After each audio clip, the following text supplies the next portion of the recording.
Buongiorno a tutti e buon inizio settimana. Salutiamo tutti i nostri radioascoltatori e chi ci segue in video sulla pagina Facebook dell'Amico del Popolo. Oggi, lunedì 21 settembre, a farvi compagnia con la lettura delle principali notizie pubblicate sui quotidiani locali ci sono io, Martina Reolon. Oggi siamo al secondo giorno di voto, si vota sia per le elezioni regionali sia per il referendum che in alcuni comuni, in 8 comuni della nostra provincia, e infatti i titoli di apertura dei quotidiani locali sono dedicati appunto alle percentuali, al bilancio del primo giorno di elezioni, quello di ieri, domenica 20 settembre. Andiamo quindi subito alla prima pagina del Corriere delle Alpi. La foto di copertina, la fotonotizia è dedicata infatti alle elezioni, poche alle urne, titola il Corriere: rischio quorum a Voltago. Elezioni regionali e referendum, affluenza bassa nella prima giornata di voto nel Bellunese rispetto al resto del Veneto.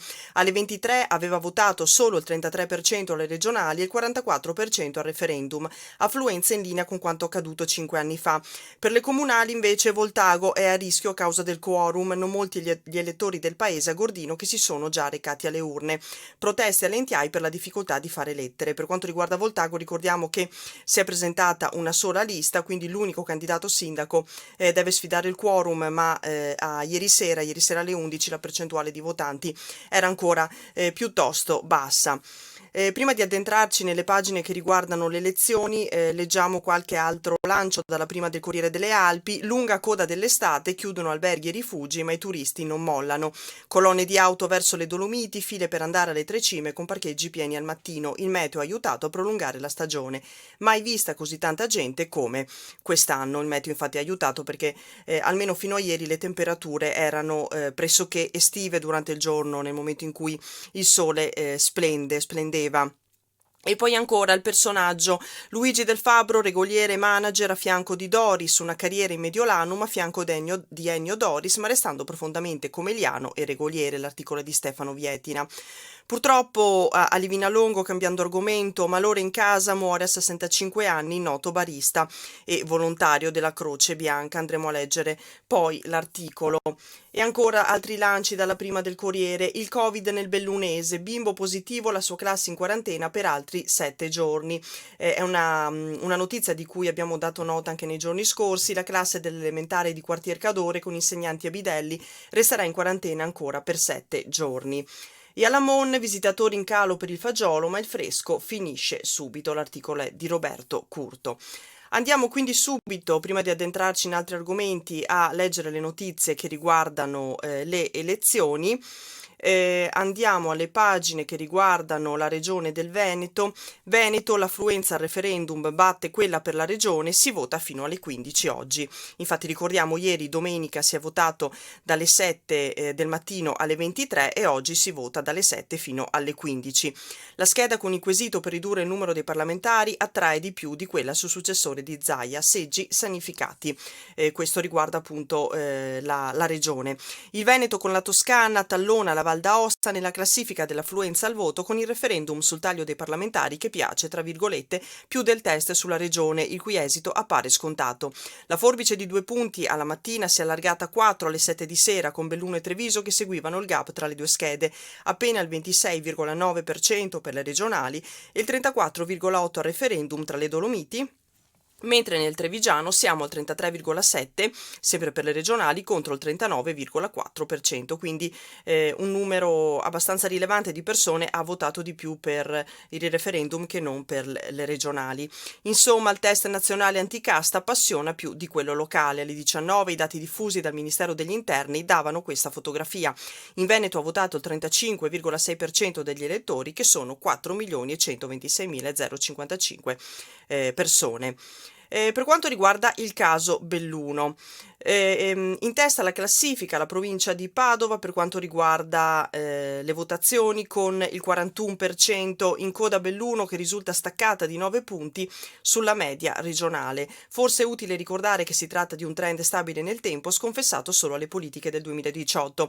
5 anni fa Belluno chiuse con il 44% di partecipazione alle regionali, ricordiamo, contro il 57,2% Veneto, quindi 13 punti di differenza differenza. E da allora a Belluno non è cambiato nulla perché la provincia attende il riconoscimento dell'autonomia speciale sancita dal referendum nel 2017 e mai concessa dalla giunta Zaia. L'incubo del Covid ha certamente pesato, ma le operazioni si sono svolte con regolarità in tutte le sezioni. Andiamo quindi all'articolo che riguarda proprio la provincia di Belluno, poche code ai seggi e il Covid non pesa, Voltago rischia a causa del quorum, è quello che leggevamo anche prima. Oggi alle 15 si saprà se Spaese Agordino avrà il sindaco, proteste alle Entiai, occorre andare a Mel per fare le tessere. Leggiamo quindi qualcosa su questa, in merito a questo argomento. L'emergenza Covid non ha avuto effetti particolari sui tempi del voto, non sono state segnalate infatti eccessive code ai seggi allestiti nel Bellunese, se non quelle solite di ogni tornata elettorale. All'atto pratico le prescrizioni contro il Covid si sono rivelate semplici. All'ingresso del seggio l'igienizzazione delle mani, poi il riconoscimento tramite documento da parte del Presidente, mantenendo i 2 metri di distanza e abbassando la mascherina, quindi la normale trafila davanti agli scrutatori per il controllo della tessera e la consegna delle schede. Nessuna misurazione della temperatura, anche se c'è l'obbligo di restare a casa se si ha la febbre oltre i 37 gradi e mezzo. Quasi impossibile fare raffronti con 5 anni fa per quanto riguarda l'affluenza, quando si votò in una sola giornata. Quest'anno si può votare anche oggi, appunto, dalle 7 alle 15. 5 anni fa per le regionali andò alle urne solo il 44% dei bellunesi, l'affluenza più bassa di tutto il Veneto, ben lontana dal 52% delle regionali del 2010.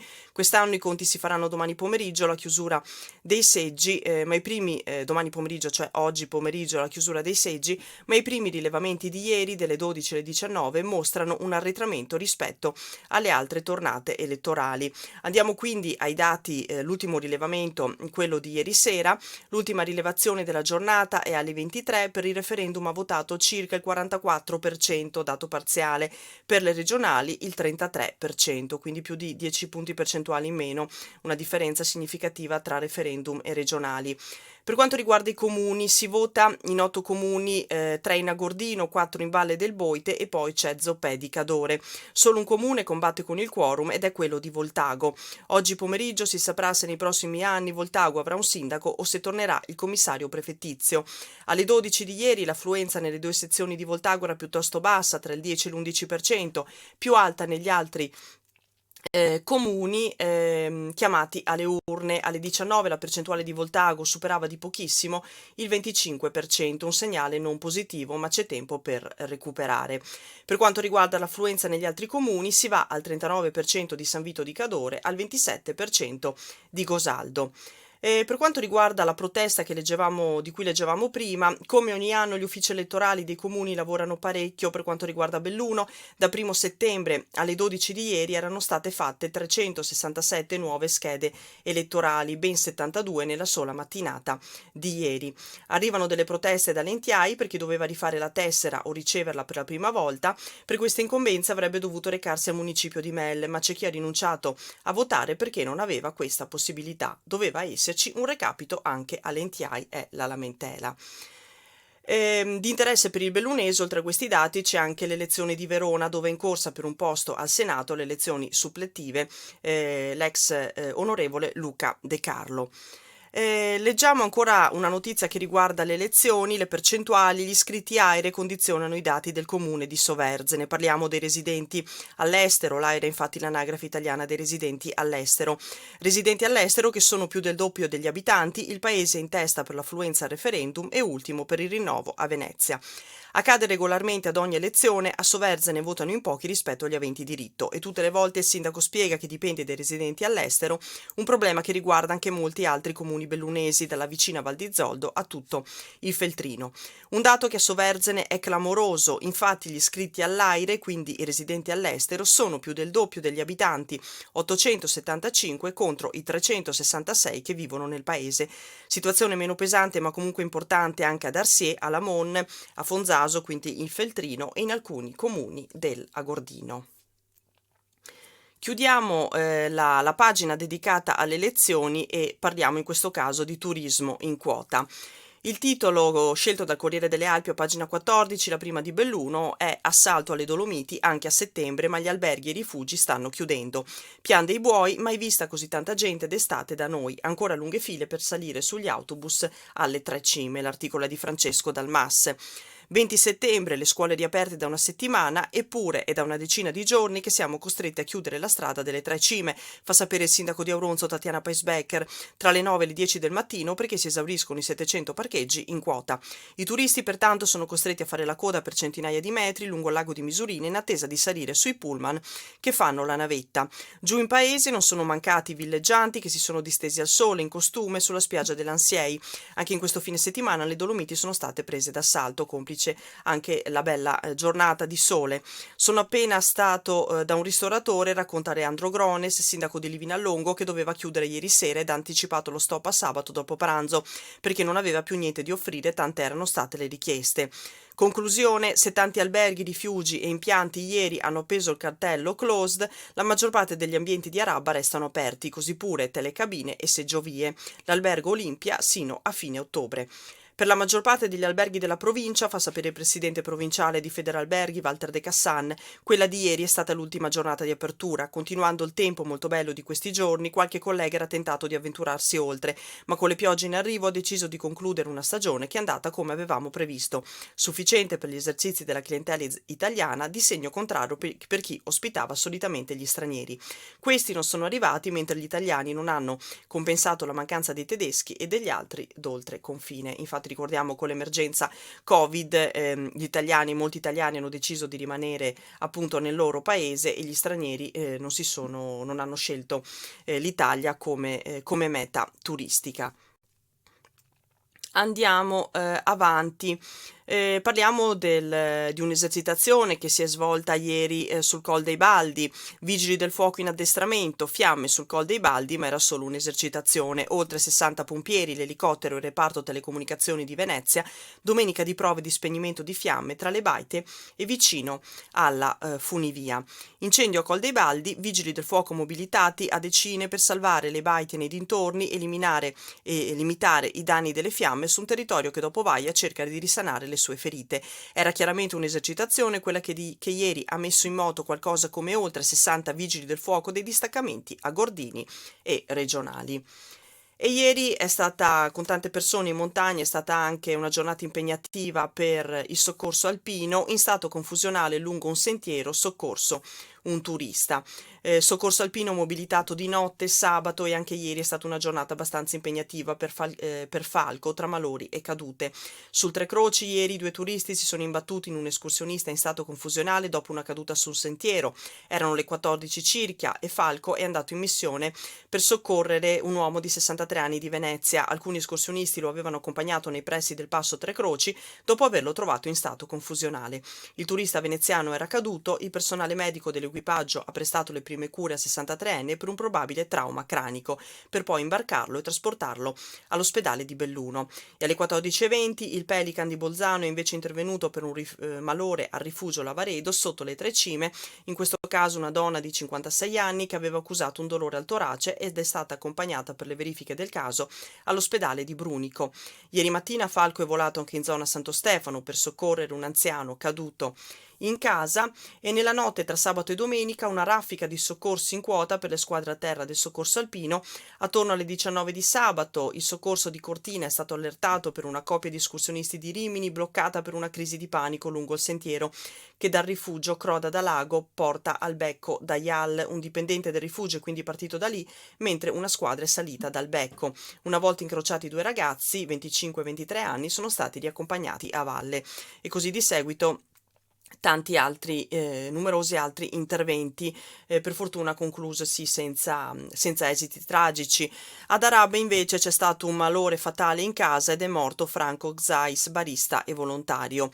È morto ieri il gestore del bar-ristorante Mr. X. Aveva 65 anni ed è rimasto vittima di un infarto. Secondo una prima ricostruzione, l'uomo era nella sua abitazione quando ha avuto il malore fatale. I soccorsi sono stati più possibile tempestivi nel momento in cui si è sentito male ed è sembrato subito chiaro che si trattava di qualcosa di molto grave. Prima è intervenuta l'ambulanza, i sanitari gli hanno prestato le cure più urgenti, poi dalla base di Pieve di Cadore è arrivato l'elicottero del 118 per il trasporto fino all'ospedale San Martino di Belluno. Qui, nonostante tutti i tentativi di rianimazione, il paziente non ce l'ha fatta. La notizia del suo decesso si è diffusa molto rapidamente in tutto il territorio di Livinallongo del Col di Lana e ha provocato grande commozione. Xais era molto popolare e apprezzato. Ormai da diversi anni, insieme alla moglie Cecilia, gestiva il bar-ristorante Mr. X, dove passano e si fermano per un aperitivo o un pasto parecchi dei frequentatori della pista del Burz sopra Arabba. Era abituato ad avere contatti con la gente, anche con i turisti che spesso scelgono le nevi ad Arabba, ed era un uomo simpatico e gioviale. Non è ancora stata fissata con precisione la data dell'ultimo saluto, che sarà preceduta dalla recita del rosario in chiesa. L'articolo è siglato da Gigi Sosso. Leggiamo ancora qualche notizia prima di passare al Gazzettino. Lasciamo la questione del Covid in una classe del Bellunese, la leggeremo nel Gazzettino, e qui andiamo a leggere, spostandoci nel Feltrino, a Feltre, la mostra mercato del fagiolo di Lamon. Affluenza in tono minore, ma alle 9 il fresco era finito. Il consorzio esprime soddisfazione, garantita la continuità dell'evento e offerta una vetrina a chi si dedica ai prodotti di eccellenza della nostra terra. L'articolo è di Roberto Curto. Lontano dai numeri record ai quali aveva abituato, il fagiolo di Lamon, orfano della festa che abbracciava tutto il fine settimana sull'altopiano, porta a casa comunque un buon risultato, almeno per la mostra mercato, che ieri ha visto la presenza di quasi 40 stand che hanno offerto non solo il pregiato fagiolo IGP, ma anche tutta una serie di prodotti legati al territorio. L'allestimento lungo il viale del Duomo e nella vicina via Resenterra ha permesso una vista facile per il pubblico che in gran parte, conoscendo l'assenza di tutta la parte gastronomica, è salita in paese per fare acquisti. Così, già prima dell'apertura degli stand, c'erano gli affezionati del fagiolo già pronti all'acquisto. A dire il vero, già sabato pomeriggio qualcuno era giunto sull'altopiano convinto di trovare la festa del fagiolo nella sua formula classica ed è rimasto infatti deluso. In ogni caso, ieri mattina, prodotto fresco disponibile, poco più di 2 quintali, era già esaurito alle 9, quindi in brevissimo tempo. Negli ultimi 10 giorni, la spiegazione del consorzio di tutela, il caldo ha fatto maturare il prodotto e così la quantità di fresco è drasticamente diminuita. Quanto disponibile è stato tutto venduto, ma tutti gli espositori hanno comunque lavorato. Andrà meglio l'anno prossimo, dicono appunto quelli del consorzio, l'auspicio, sperando che appunto l'emergenza Covid sia terminata. Con questo articolo chiudiamo il Corriere delle Alpi e passiamo al Gazzettino. Stavo guardando, leggiamo ancora questa notizia che è carina, curiosa. Siamo a pagina 21, i 100 anni dalla prima ascensione. La schiara si accende con le fiaccole del CAI, ma le nuvole nascondono la festa a terra. È l'evento che è andato in scena sabato sera a cura del CAI di Belluno, proprio per celebrare i 100 anni dalla prima ascensione della ferrata Zacchi. L'articolo in questo caso è di Fabrizio Ruffini. La foschia rovina la festa ai tanti saliti sul Col di Roanza per ammirare l'illuminazione della ferrata Zacchi a 100 anni dalla prima ascensione, ma non riesce a frenare la festa degli alpinisti, che celebrano l'impresa nel massimo della sicurezza e dell'unità tra i tanti amanti esperti della montagna appartenenti al CAI, ma anche al Soccorso Alpino e al gruppo Cinghialotti di Bolzano Bellunese. Una bella iniziativa, quindi circa 40 fiaccole hanno illuminato tutto il percorso della ferrata Zacchi. Purtroppo a valle dal Col di Roanza e dal centro di Belluno non è stata molto visibile la fiaccolata, in quanto c'erano delle nuvole. Per Barp, Paolo Barp, che è il presidente del CAI di Belluno, sull'importanza della sicurezza in montagna basato programma della sua presidenza, per Barp quella di sabato è stata una vera e propria lezione su come si deve andare in montagna. Come dicevamo, passiamo al Gazzettino, diamo uno sguardo alla pagina dell'edizione del Nord-Est per poi passare all'inserto di Belluno. L'edizione del Nord-Est sceglie come titolo "Il virus non ferma il voto. In Veneto affluenza più alta di circa 10 punti rispetto al resto d'Italia. Anche oggi seggi aperti, appelli social di alcuni candidati sfidando il divieto, polemiche ai seggi a Venezia, Padova, SMS agli elettori". Come dicevamo appunto per quanto riguarda i dati veneti, l'affluenza è stata buona e più alta di circa 10 punti rispetto al resto d'Italia, cosa un po' diversa per la provincia di Belluno, dove la media è stata inferiore rispetto al resto del Veneto. Elezioni, Voltago rischia di nuovo il commissario, si vede nella fotonotizia della prima del Gazzettino di Belluno. Gli emigranti non tornano, affluenza bassa. Alle 15 si chiuderanno le urne per le regionali, il referendum e gli 8 rinnovi dei consigli comunali.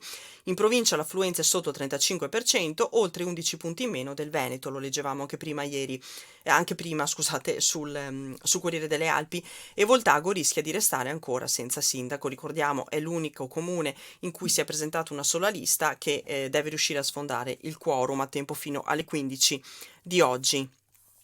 E ancora, titolone di apertura, tutta giustezza, alunni negativi ma restano isolati, scuola quartier Cadore, 17 compagni del ragazzo positivo, 2 maestre e 2 bidelli in quarantena fino al 28 settembre. Focolaio familiare fra i gestori di un campeggio nella zona del Cadore Comelico, attualmente la più colpita della provincia. E poi ancora alleghe, manca acqua, simulazione di soccorsi per incendi. Abbiamo letto prima appunto dell'esercitazione sul Col dei Baldi in comune di Alleghe. E per quanto riguarda lo sport c'è un lancio che riguarda il Pontalpi a Fregona, ma gli avversari non si presentano. Tutto come annunciato, il Fregona non si è presentato alla sfida di seconda categoria col Ponte nelle Alpi, troppe complicazioni in caso di Covid. I bellunesi sono arrivati nella Marca un'ora e mezza prima della partita, ma le porte dello stadio erano chiuse. Parlando sempre di Covid, un altro lancio, altre 2 bellunesi uccise dal Covid in Sud America, il tesoriere della famiglia in Brasile, stiamo avvisando i parenti in Italia, andremo a leggere l'articolo. E a Cortina c'è una boutique che regala jeans ai bimbi africani, quindi una notizia che riguarda la solidarietà. Ancora, mostra del fagiolo, la Mo non si ferma e fa il pieno, titolo un po' diverso rispetto a quello scelto dal Corriere delle Alpi. E a Limana, Fant, maestro di sartoria, premiato a Milano per 60 anni di creazioni. Stiamo parlando di Luigi Fant, 86 anni di Limana, sarto accademico, che ha ricevuto sabato sera a Milano il premio alla carriera nella manifestazione Milano su misura, promossa dalla rivista Arbiter. È l'ennesimo riconoscimento per il maestro di sartoria con 60 anni di creazioni uniche. Andiamo quindi a leggere le notizie che riguardano prima le elezioni, leggiamo qualche titolo. Alle urne poco più di un bellunese su 3. Effetto Aire, il caso di Soverzene, lo abbiamo letto prima su Corriere delle Alpi, è il comune in cui si è votato di più per il referendum, ma anche quello in cui si è votato di meno per la regione. E poi ancora igienizzazione, imbarazzi, nuove regole, vecchi problemi. Nell'articolo di Davide Piol, il bilancio della prima giornata di votazione è stato positivo, almeno in linea generale. Nel capoluogo si sono verificati alcuni piccoli disagi legati soprattutto ai presidenti di seggio che hanno dovuto aspettare gli operatori delle pulizie fino a tardi per poter sigillare materiale e tornare a casa. Inoltre sabato il Dipartimento di Prevenzione ha comunicato che lo scrutinatore di un seggio era entrato in contatto con una persona positiva al Covid. Dopo l'esecuzione del tampone, nell'immediatezza si è discusso su come affrontare il problema. Il rischio era che il seggio rimanesse chiuso, così si è deciso di sospendere le operazioni e nominare un nuovo scrutatore.